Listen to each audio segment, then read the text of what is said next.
제19대 대통령 선거 현재 개표가 완료됐습니다. 문재인 후보 41.1% 득표로 당선이 확정됐습니다.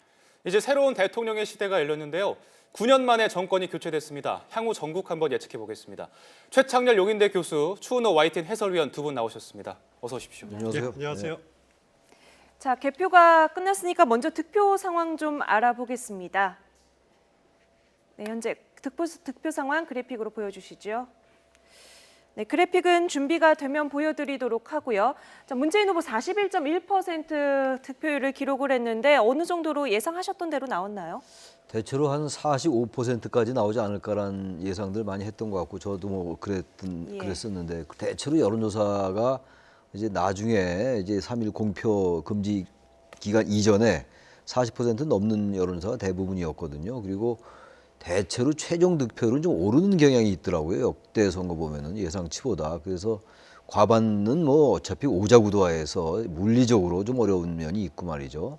그래서 적어도 한 45%는 되지 않을까 생각을 했었는데 41%에 머물렀어요. 과거 YS가 득표한 게 41.9%였거든요. 그보다 좀 못 미치는 것 같아요 지금. 그리고 DJ 김대중 대통령 15대 때죠. 40.3%였어요. 거의 고수준인 것 같습니다. 네. 네, 40% 어쨌든 40%는 넘었는데 이 정도면 뭐 어느 정도 국정 운영에는 탄력을 받을 수 있는 수준인가요? 이제 일단 뭐 개표가 완료가 됐기 때문에 이제 곧바로 중앙선관위가 전체 회의를 열 겁니다. 그래서 그 문재인 당선인 엄격하게 말하면 지금 후보입니다만은 대통령으로 이렇게 당선 선포를 하면은 신분이 이제 대통령으로 되는데 문재인 당선인이 41.1%를 받은 것은 말씀하신 대로 당초 목표보다는 좀 못 미치는 그런 그 수치인 것은 분명해 보입니다. 하지만은 국정 운영의 가장 그 기본이 될 수 있는 40%를 오자구도라는 어려운 속에서 넘겼다. 그것도 과거 김대중 전 대통령이나 노무현 전 대통령과 달리 어떤 보수나 중도층과의 후보와의 그런 그 연대 없이 자력으로 당선됐다라는 데 저는 상당한 의미가 있다고 생각이 되고요. 또 전국적으로도 뭐 일부 대구 경북 지역을 제외하고는 전국적으로 1위를 기록하는 그런 고른 득표를 했다라는 점에서 상당한 의의를 찾을 수 있다라고 생각이 됩니다. 네. 지금 화면에 개표 상황이 지금 나오고 있습니다. 문재인 당선인은 어젯밤 자정쯤에 광화문 광장에 와서 본인의 당선 소감을 밝혔죠. 한번 함께 들어보시겠습니다. 자, 지금 화면에 경기 개표 상황이 나오고 있고요. 인천 상황도 알아보죠. 1위 문재인, 2위 안철수, 3위 홍준표로 나와 있습니다. 네, 지금 전국 판세 저희가 전체적으로 다시 한번 보고 있는데요. 강원 판세 나가고 있습니다. 1위가 문재인 후보 34.2%, 여기서는 홍준표 후보가 30.0%까지 득표를 올렸습니다. 이어서 대전 판세가 나가고 있고요. 충남 보겠습니다. 1위 문재인, 2위 홍준표, 3위 안철수 순입니다.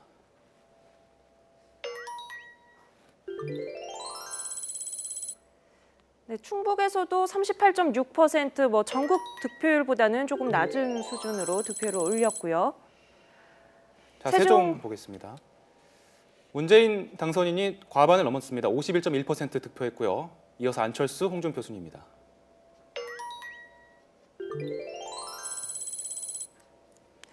네, 부산에서는 문재인 후보 38.7%, 역시 홍준표 후보 부산 지역에서는 32.0%로 비교적 높은 득표율을 올렸습니다. 울산 보겠습니다. 역시 1위 문재인, 2위 홍준표, 3위 안철수 순입니다.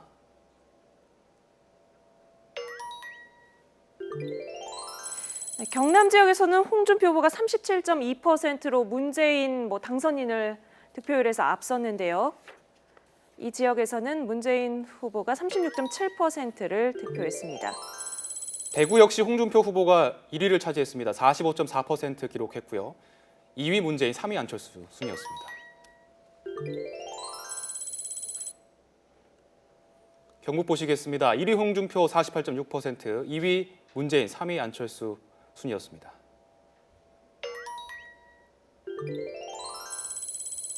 네, 역시 광주 지역에서는 문재인 당선인이 압도적인 득표율을 올렸습니다. 61.1%를 기록했고요. 2위 안철수, 3위에 심상정 후보가 4.6%로 올라와 있습니다. 전남권은 역시 1위 문재인 59.9%, 2위 안철수 30.7%, 이어서 심상정 후보 순이었습니다.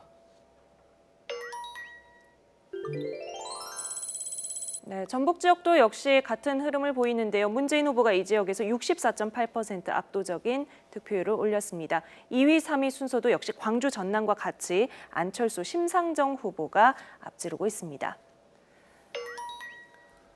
제주 보시겠습니다. 1위 문재인 45.5%, 2위 안철수, 3위 홍준표 순이었습니다. 네, 이어서 전체 후보 득표율 좀 보겠습니다. 네, 문재인 당선인이 41.1%의 표를 얻으면서 당선인으로 확정이 됐고요. 홍준표 후보가 24.0%, 안철수 후보가 21.4%였습니다.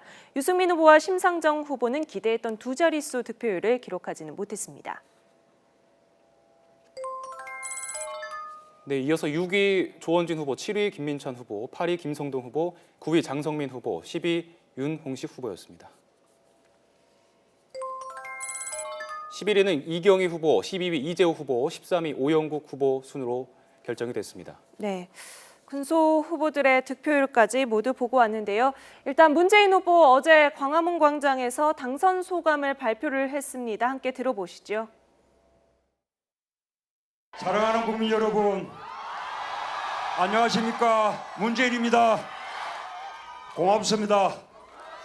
정말 고맙습니다. 정의로운 나라, 통합의 나라, 원칙과 상식이 통하는 나라다운 나라를 만들기 위해 함께해 주신 위대한 국민들의 위대한 승리입니다. 함께 경쟁했던 후보들께도 감사와 위로를 전합니다. 새로운 대한민국을 위해 그분들과도 함께 손잡고 미래를 위해 같이 전진하겠습니다. 내일부터 저는 국민 모두의 대통령이 되겠습니다. 저를 지지하지 않았던 분들도 섬기는 통합 대통령이 되겠습니다. 네, 통합 대통령이 되겠다는 포부를 밝혔습니다. 시민들 반응이나 좀 주변에 어떤 반응을 보였습니까?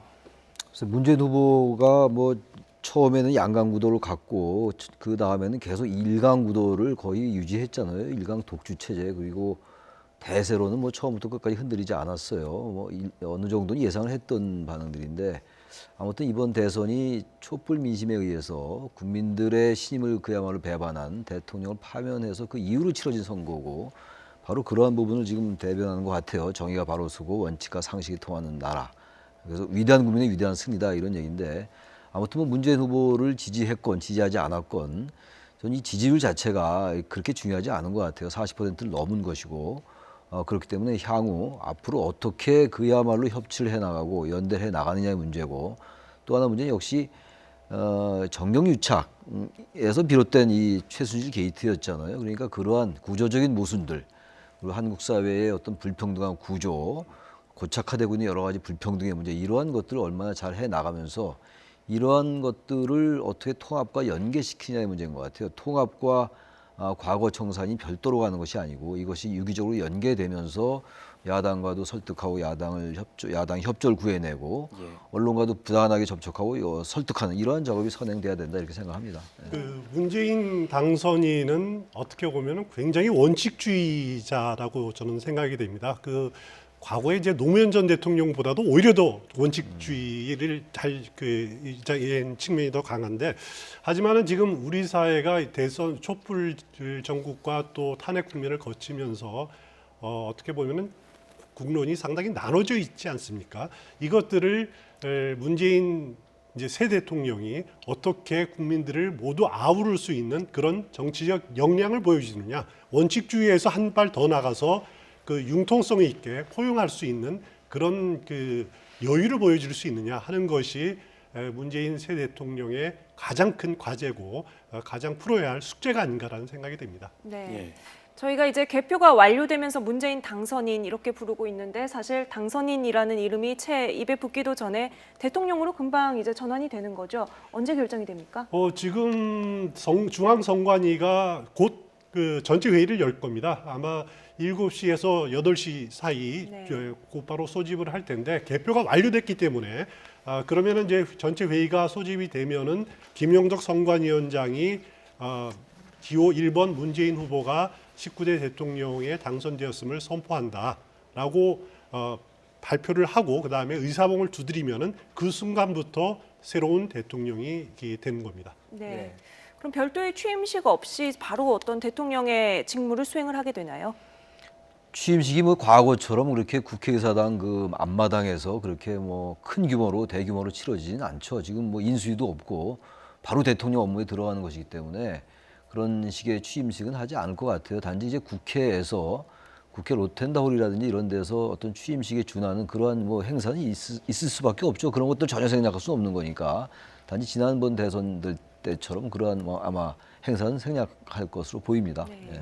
그 문재인 당선인은 새 대통령으로 이렇게 이제 선포가 되면은 곧바로 합참의장과 전화 통화를 합니다. 이순신 합참의장이 전화를 해서 군 통수권을 이양을 합니다라고 이렇게 이양받았습니다라고 말하고 그다음에 그 군의 안보 태세에 대해서 보고를 하는 것으로 공식적인 일정이 시작이 되고요. 곧바로 동작동 국립현충원을 참배하는 일정이 잡혀 있고 이어서 국회를 방문해서 국회 중앙홀에서 로텐돌이라고 그러죠. 거기서 취임 선서를 합니다. 취임 선서는 우리 헌법 69조에 대통령은 취임에 즈음하여서 뭐 선서를 한다라고 해서 이렇게 그 조항이 돼 있는데 거기에 따라서 약식으로 취임식을 할 예정이고요.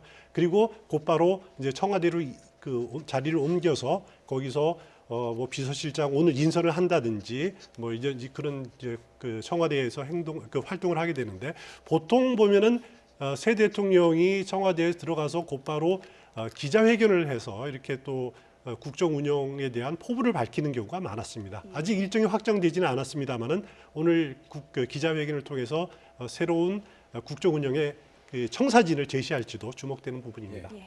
자, 문재인 당선인은 오늘 이제 대통령이 되고 잠깐 언급하신 것처럼 참모진 임금이 굉장히 시급한 문제입니다. 현재 뭐 물망에 오르는 사람들이 있다는 얘기도 있고 캠프 내 인물이 좀 많이 인선이 될까요? 어떻게 생각하십니까? 그래서 아무래도 뭐 캠프에서 일했던 사람들이 뭐 전혀 배제될 수는 없죠. 그러나 지금 다른 때와 달리 이번 대선이 상당히 좀 극심하게 이념적 갈등 이런 것들도 보였어요.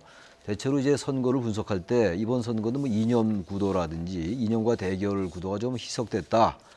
또 어떤 사람들은 뭐 거의 그것이 해소됐다라고 얘기하는데 저는 이념 대결이 상당히 이번 선거에도 많이 나타났죠. 홍준표 후보가 발언했던 그러한 내용들과 문 후보나 심 후보가 얘기했던 건 많이 달랐잖아요.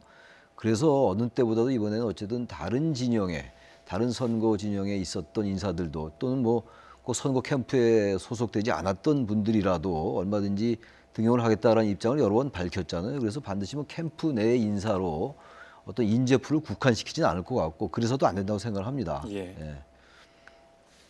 네, 지금 비서실장에는 지금 거론되는 인물 보니까 임종석 전 의원이 가장 유력한 것으로 보입니다. 내정됐다라는 보도도 있고요. 아시다시피 임종석 전 의원 경우에는 박원순 서울시장하고 그 정무부시장을 했었죠. 그래서 박원순 맨이다라고 이렇게 평가를 받았는데 지난해 말에 문재인 당시 후보가 삼고 처리를 해서 영입을 했었죠. 그래서 그동안에 당내 경선과 아니면은 그 본 경선까지 줄곧 비서실장을 맡아왔기 때문에 누구보다도 문재인 후보와 를 속속들이 잘 알고 있고 그리고 국정 과제를 공유할 수 있는 부분들이 많기 때문에 임종석 비서실장이 유력해 보이는 것이 지금 현재 상황입니다. 네, 뭐 총리 후보의 이낙연 지사 뭐 이름도 오늘 새벽에는 거론이 되던데요. 어느 정도 뭐 이런 함합형들이 근거가 있어서 나오는 건지요? 원래 총리 후보자는 지난번 얘기할 때는 대선 전에 공표를 하겠다 이런 얘기도 좀 나왔었어요. 그런데 네. 대선 전에 만약에 총리를 내정하게 되면은 표심에 영향을 줄 수도 있다는 생각을 뭐 당연히 할 수밖에 없죠. 그래서 대통령 만약 당선되면은 그때 직후에 발표하겠다고 그랬기 때문에 아마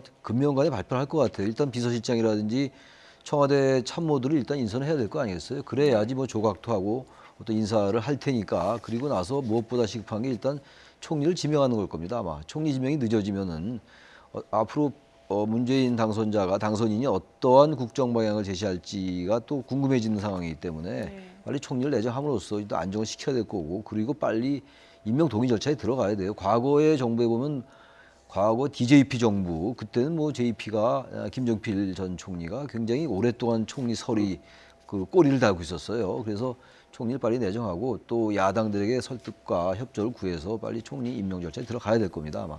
이낙연 전남지사 경우에는 그 문재인 당선인하고 어떻게 보면 힘을 합쳐가지고 그 국정 개혁을 추진하기에 보면은 상당히 적임인 인사다라는 저는 그런 생각을 해봅니다. 왜냐하면은 신념과 가치가 좀 비슷하다.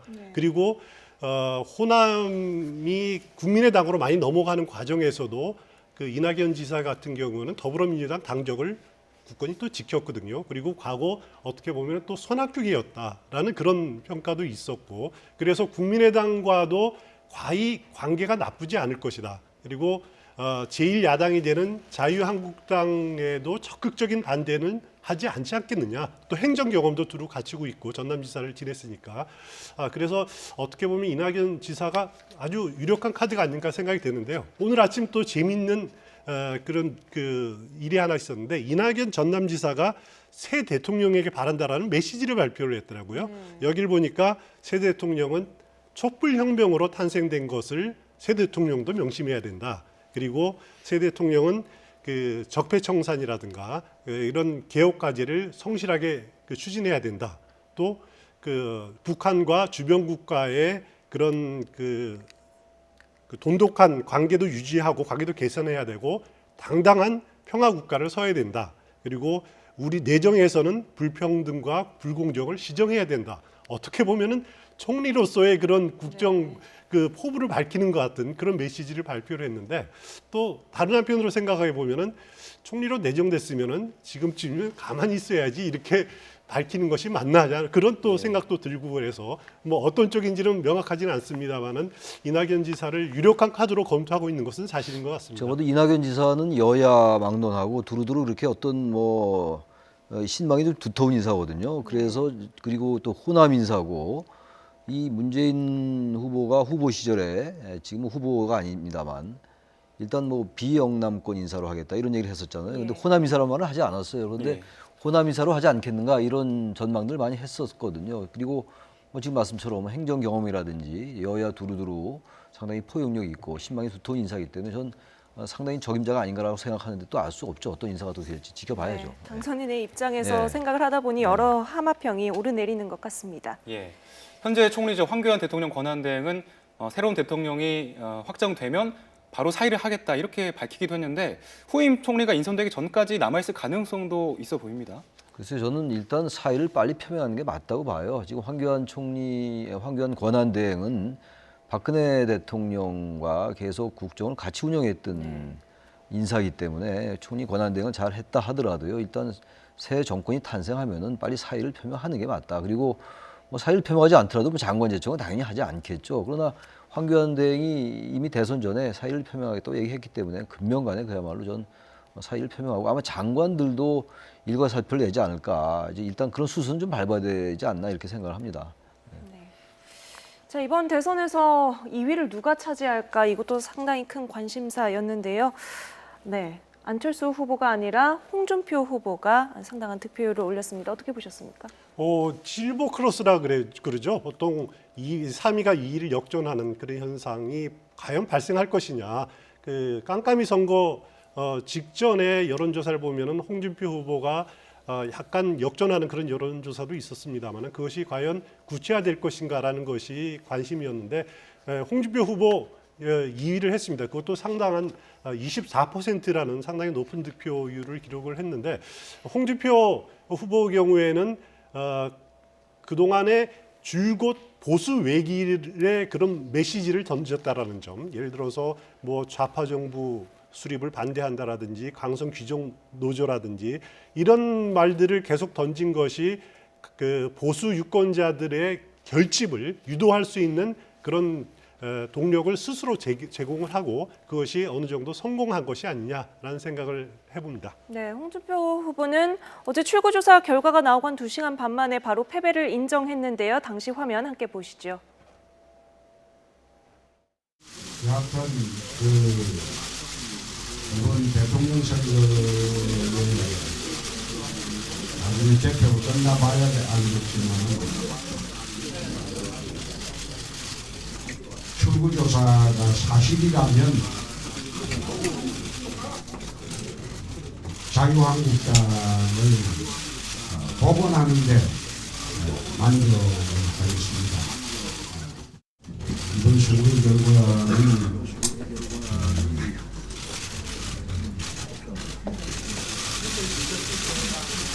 수용하고 자유한국당 복원하는데 거기에 만족하는 걸로 그렇게 하겠습니다. 네, 녹취의 오디오 크기가 좀 작았던 점 시청자분들의 양해 부탁드리겠습니다. 자, 홍 후보는 한때 지지율이 15%도 안 됐던 적이 있는데 지금은 결과를 보니까 20%를 넘었어요. 이게 뭐 집토끼 단속을 잘했다, 또 TK 지역이나 경남 지역의 표심을 잘 잡고 있었다, 이런 전망이 나오는 것 홍준표 후보는 처음엔 거의 주목을 못 받았어요. 왜냐하면 자유한국당 후보라는 것 그 자체가 이 탄핵 정국의 연장에서 치러지는 대통령 선거에서 주목을 못 받는 게 어떻게 보면 당연했죠. 네. 그런데 정말로 의외로 그 종북 좌파 그리고 전교조, 강성 귀족 노조가 대한민국을 이렇게 힘들게 만든다라는 그런 취지의 메시지 일관되게 얘기를 했어요. 사실 저는 개인적으로 과연 저런 메시지가 통할까? 저런 시대착오적이고 어떻게 보면 냉전 사고에 거의 매몰되다시피 한 지금 친북 좌파라는 게 그게 말이 되는가? 종북 좌파 이런 생각을 저 개인적으로 사실 했어요. 네. 그럼에도 불구하고 그게 사실 선거 전략으로 통했네요. 이제 통한 거죠. 그리고 지금 보십시오. 홍준표 후보가 대구, 경북, TK 지역은 물론이고 경남 지역에서도 1위를 했어요. 부울경이라고 해가지고 부산, 경남, 울산은 문재인 후보가 좀 우세할 거다라는 네. 전망이 일반적이었거든요. 그러나 예상을 뒤엎고 큰 차이는 경남 지역에서는 아닙니다만 지금 홍준표 후보가 1위를 했단 말이에요.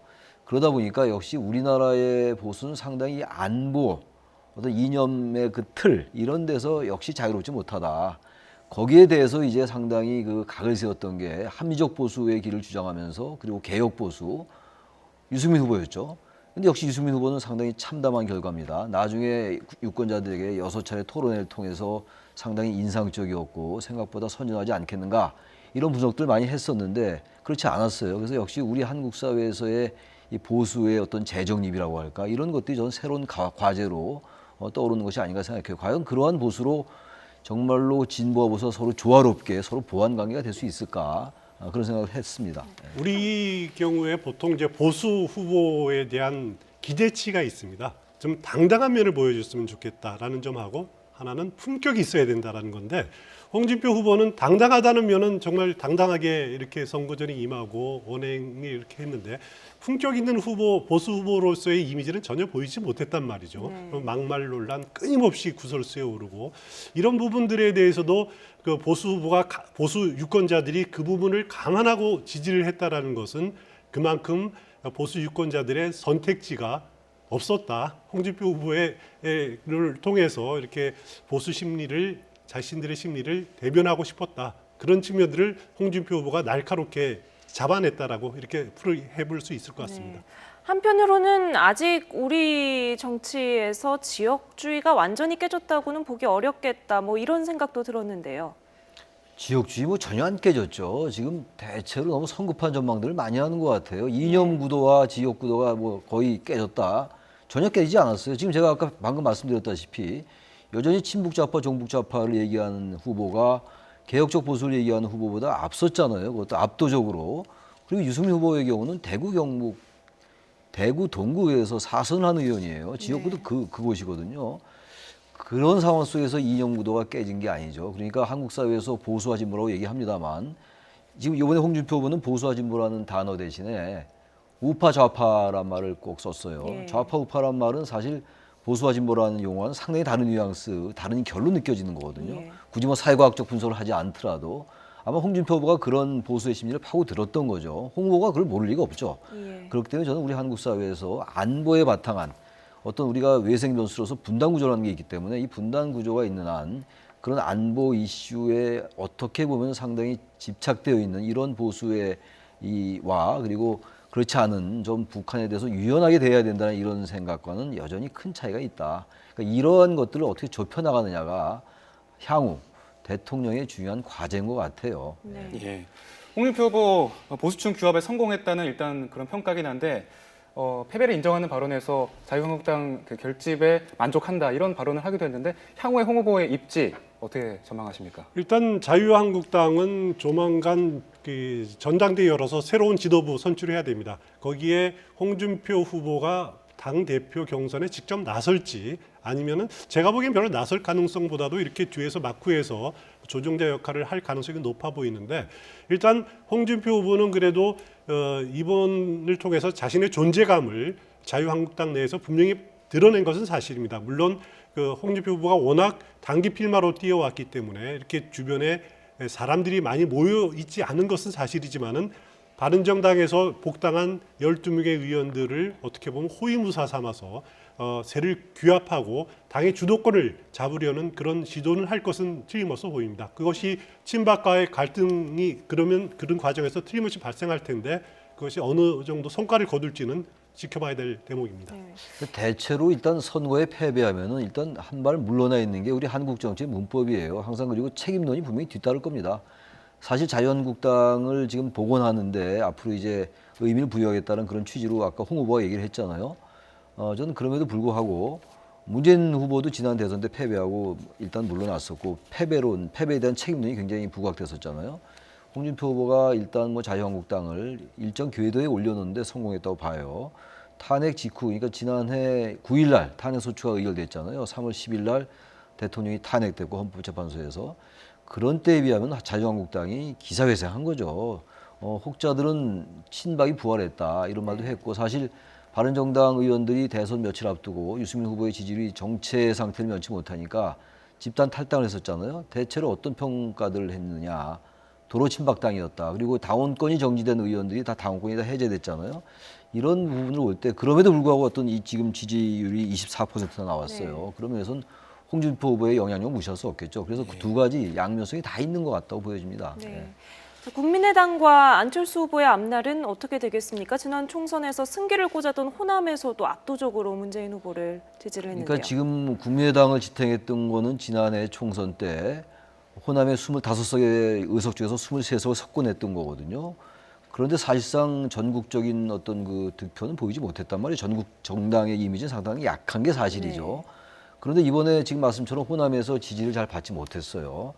문재인 후보에 대한 전략적 선택이 여전히 작동했다라고 저는 생각을 하는데 그렇다면 과연 국민의당이 어디에 지지 근거를 둘 것인가. 네. 그러나 여전히 40석의 어떤 의석을 가지고 있는 정당이기 때문에 그 존재 가치를 무시할 수 없죠.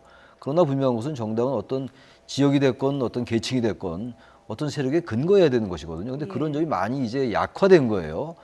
그러다 보니까 저는 민주당과 국민의당이 사실상 한 뿌리였잖아요. 네. 그래서 나름 국민의당 내부의 입장에서 볼 때는 원심력이 상당히 작용할 가능성이 높아요.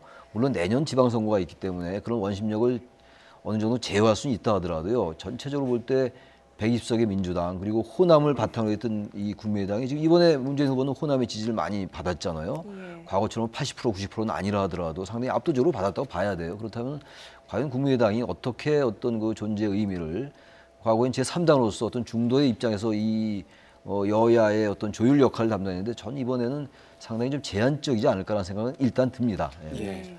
국민의당 지도부도 대선 실패 책임론에서 뭐 벗어날 수는 없을 것 같습니다. 그렇습니다. 지도부도 지도부지만 가장 큰 관심이 이제 안철수 후보가 과연 어떻게 할 것이냐라는 것이 가장 큰 관심인데 과연 정계 은퇴를 할 것이냐 아니면은 자숙의 시간을 갖고 좀 스스로 정리할 시간을 유예를 갖고 그다음에 다시 그 복귀를 할 것이냐라는 거죠. 일단 의원직 사퇴했기 때문에 원내에서 활동할 공간은 없습니다. 제가 보기에는 정계 은퇴를 하지는 않을 것 같습니다. 그 당선 저기 직후에 그런 표현을 했었죠. 변화와 미래를 위해서 더욱 노력하겠다. 이렇게 그 출구조사 직후에 그 소감을 밝혔기 때문에 그런 면을 보면은 조금 더 당분간은 좀 그 자숙의 시간을 갖고 이렇게 재기를 한번 노려보는 그런 시간을 필요를 하지 않을까라는 생각이 듭니다. 지난 대선 때도 당시 문재인 후보를 지지하고 대선 당일날 미국으로 가서 한 82일 있다가 귀국하지 않았습니까? 그 정도의 오히려 또 그 이후에 그 시간적인 여유를 갖고 좀 자숙의 준비의 시간을 갖다가 내년 지방선거를 앞두고 당에서 필요로 할 경우에 또 다시 한번 복귀하는 그런 수순을 밟을 가능성이 상당히 높아 보이고요. 그리고 박지원 지금 대표 경우에도 그 필연적으로 그 지도부 책임론이 부각이 될 겁니다. 그 부분들을 박지원 대표가 과연 극복할 수 있을지 이거는 좀 두고 봐야 될 겁니다. 국민의당이 안철수라는 그 한 축과 또 호남 국회의원들이라는 두 축으로 이렇게 진행이 됐는데 두 축이 지금 거의 다 흔들리고 있는 상황이기 때문에 국민의당의 미래는 지금 쉽게 예측하기는 좀 어려운 상황입니다. 네. 뭐 바른정당이나 정의당은 막판 상승세만큼의 득표를 올리지는 못했습니다만 그럼에도 이번 선거에서 좀 어떤 의미가 있었다라고 찾아본다면요? 상당한 큰 의미가 있죠. 심 후보는 정의당인데 과거에 이제 민주노동당의 권영길 후보가 두 번 출마했었어요. 한 번은 1.2%가 득표를 했고 또 한 번은 3.9%밖에 득표를 못했어요. 근데 이번에 정의당의 심 후보가 6% 이상을 득표를 했잖아요. 이 자체가 의미가 있는 거죠. 과거에 민노당이 2004년도 17대 총선 때 처음 원내에 진출했거든요. 그때는 이제 지금 이제 우리가 실시하고 있는 1인 2표 정당 명부식 비례대표제가 처음 도입됐고 그 비례대표에 의해서 의원들이 진출했던 적이 있어요. 그래서 저는 민주당과 정의당은 상당 부분 저는 이념적인 정책이라든지 그런 지향 이런 게 상당히 겹친다고 봐요. 그래서 심상정 후보가 그럼에도 불구하고 이 민주당보다는 조금 더 좌측에서 민주당을 좀 보완할 수 있다고 보거든요. 그리고 정의당은 사실 그렇게 일반 유권자들이 뭐 모든 유권자는 아니겠습니다만 그렇게 생각하는 것처럼 그렇게 좌로 치우친 정당이 사실 아니에요. 일반 중도 유권자들도 얼마든지 받아들일 수 있는 그러한 정책들을 많이 제시했었거든요. 바로 그러한 점들이 심상정 후보가 이번에 상당히 주목을 받았던 점이거든요. 단지 그럼에도 불구하고 심 후보가 예상보다는 득표를 좀 적게 한 것 같아요. 그러나 어쨌든 정의당은 그런 어떤 그 6% 정도, 6.8%를 지지를 받았는데 이 지지를 바탕으로 해가지고 계속 진보의 가치를 계속 지향해 나가는 그런 의미가 있다고 봅니다. 네. 자, 문재인 당선인의 국정 운영 방향에 따라서 이제 대한민국의 미래도 달려 있다고 생각하는데 적폐청산, 국민통합 어디에 더 중점을 둘 것 같습니다. 저는 그런 논점이 저는 썩 그렇게 적절치 않다고 봐요. 적폐청산이라는 단어가 굉장히 금기시됐었어요 이번 선거 때. 적폐청산을 얘기하는 사람은 마치 과거에 대한 정치보복 인양이었던 어떤 그런 것도 저는 하나의 프레임이라고 봅니다. 그래서 이 과거와 미래를 지나치게 이분법적으로 대척을 시켰다. 저는 그건 잘못됐다고 봐야지. 우리가 통합을 얘기하는데 통합이라는 건요.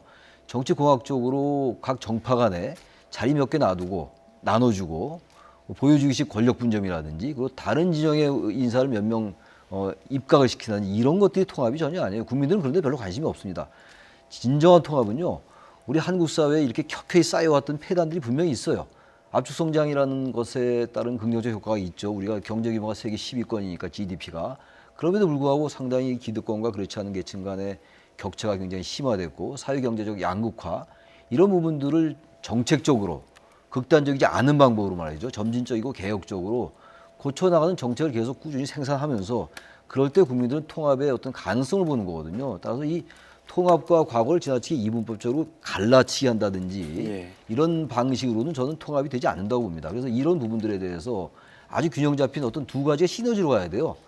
적폐청산과 이른바 통합, 미래가 같이 가야지 양쪽이 다 성공할 수 있다고 봅니다. 아마 그런 것들을 어떻게 해내느냐가 여소야대임에도 불구하고 문재인 정권이 앞으로 야당의 설득, 야당 협조 그리고 언론의 협조를 국민들의 지지를 받아내느냐가 달려 있다고 생각을 합니다.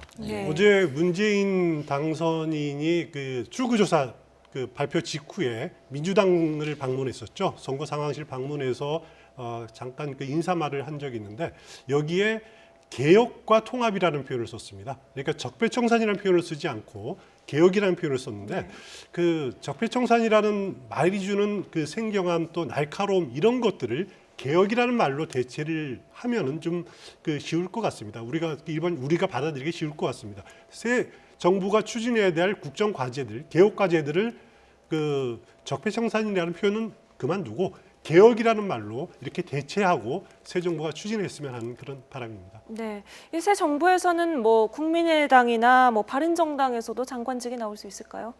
그 제가 아까 그런 말씀 드렸는데 나올 수 있다고 봐야죠. 우리나라가 뭐 내각제 국가는 아니지만 내각제적 요소가 있는 거잖아요. 국무위원과 이제 의원을 겸직할 수 있는 게 얼마든지 입각시킬 수 있죠. 그리고 어떤 뭐 그렇다고 지금 우리나라의 이념이라는 게 홍 후보가 계속 주장했던 뭐 친북 좌파, 종북 좌파 이런 생각에 몰두돼 있는 게 아니라면요. 큰 차이가 별로 없어요. 이번에 후보들 간의 경제나 복지, 민생 이런 정책들을 보면은 어떤 세세한 방법론의 차이는 있다 하더라도 방향성은 일치하는 거거든요. 예. 안보에 있어서는 좀 차이가 있어요. 그렇기 때문에 저는 다른 당 의원들이라도 얼마든지 입각시킬 수 있다고 보는데 그러나 굳이 통합을 지나치게 의식해가지고 반드시 다른 당을 입각시켜야 된다는 그런 강박관념도 저는 썩 적절치 않다고 봐요. 가능하면 포용하고 다른 정당을 어쨌든 같이 함으로써 앞으로 총리 임명 동의 절차도 필요한 것이고 인사청문회도 계속 줄줄이 있잖아요. 장관 인사청문회. 그렇기 위해서는 야당의 설득이, 야당의 협조가 반드시 필요해요. 그런 점에서는 필요한데 반드시 야당은 그 입각시켜야 된다. 이런 강박관념에서 좀 자유로워질 필요도 있다고 생각합니다. 네. 제19대 대선 득표율과 앞으로 문재인 정부가 나아가야 할 방향에 대해서 이야기 나눠봤습니다. 지금까지 최창렬 용인대 교수 그리고 추은호 YTN 해설위원 두 분과 함께했습니다. 오늘 말씀 감사합니다. 고맙습니다.